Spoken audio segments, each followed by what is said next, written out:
les acteurs sociaux, les acteurs du secteur du transport, les équipes ici présentes, mais aussi les partenaires nationaux et internationaux vont se pencher sur ces différentes questions-là afin de pouvoir sortir avec des résolutions fortes qui vont désormais transformer de manière radicale et intégrale le secteur du transport public, comme le président de la République l'a si bien dit tout à l'heure.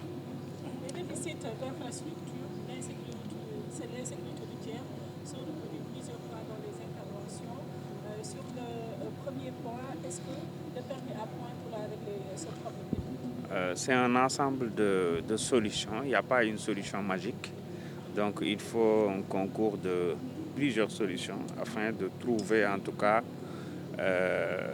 ce que j'aurais appelé la portion magique pour soigner le secteur des transports. Et donc effectivement, malgré les efforts qui ont été consentis par l'État, le déficit d'infrastructures modernes et interconnectées reste un point très important. Et aujourd'hui, avec la nouvelle orientation du président de la République à travers la vision de l'agenda national de transformation Sénégal 2050, montre qu'il faut une réorientation de nos transports, particulièrement des infrastructures, en renforçant les infrastructures ferroviaires qui peuvent constituer une alternative qui, à la fois pour une expansion économique, mais aussi pour réduire les coûts de transport, les coûts de logistique, de production, entre autres, et aussi pour assurer la sécurité routière. Et donc, pour tout ça, aujourd'hui, en marge de ces états généraux-là, il y a des schémas directeurs de ces différents secteurs qui sont en train d'être concoctés par les équipes ici présentes.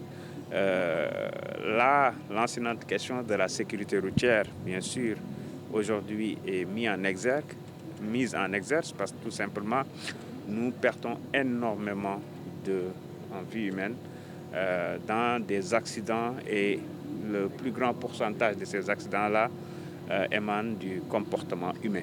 Ce qui fait qu'il nous faut prendre des solutions durables et structurelles et quitter par exemple tout ce qui est conjoncturel ou en tout cas conservatoire, je dirais, pour définitivement régler cette question-là.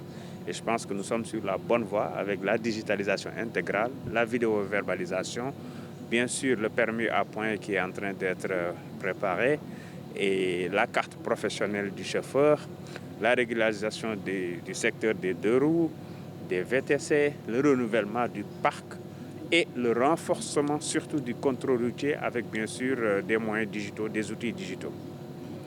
Votre homologue ivoirien a insisté un peu sur un terme, une notion, notamment la responsabilité.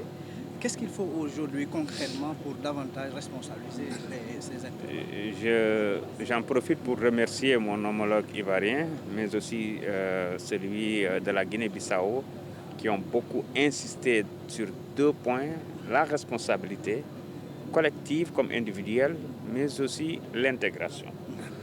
Parce que nous avons pratiquement les mêmes défis au niveau de l'Afrique de l'Ouest, je dirais même au niveau de l'Afrique. Et donc, aujourd'hui, il s'agit de responsabilité.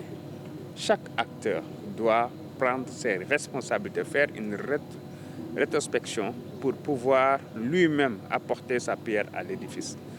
Les solutions, nous allons les trouver ensemble. Nous avons adopté la démarche participative comme nous l'a recommandé le président de la République et le Premier ministre. Et donc, tous les acteurs ont été associés et nous pensons qu'au sortir de ces assises-là, nous allons mettre tout un chacun devant ses responsabilités. Mais le reste de l'État va jouer son rôle avec toute la rigueur qu'il faut. Ça, il faut que ça soit très clair. Nous allons mettre toutes les mesures nécessaires. Nous avons un programme d'élargissement des routes. Nous avons un programme de renouvellement du parc. Mais aussi, nous allons changer la gouvernance des titres. Nous allons digitaliser tout le système et nous allons renforcer de manière très rigoureuse tout ce qui est contrôle routier afin de régler définitivement cette question.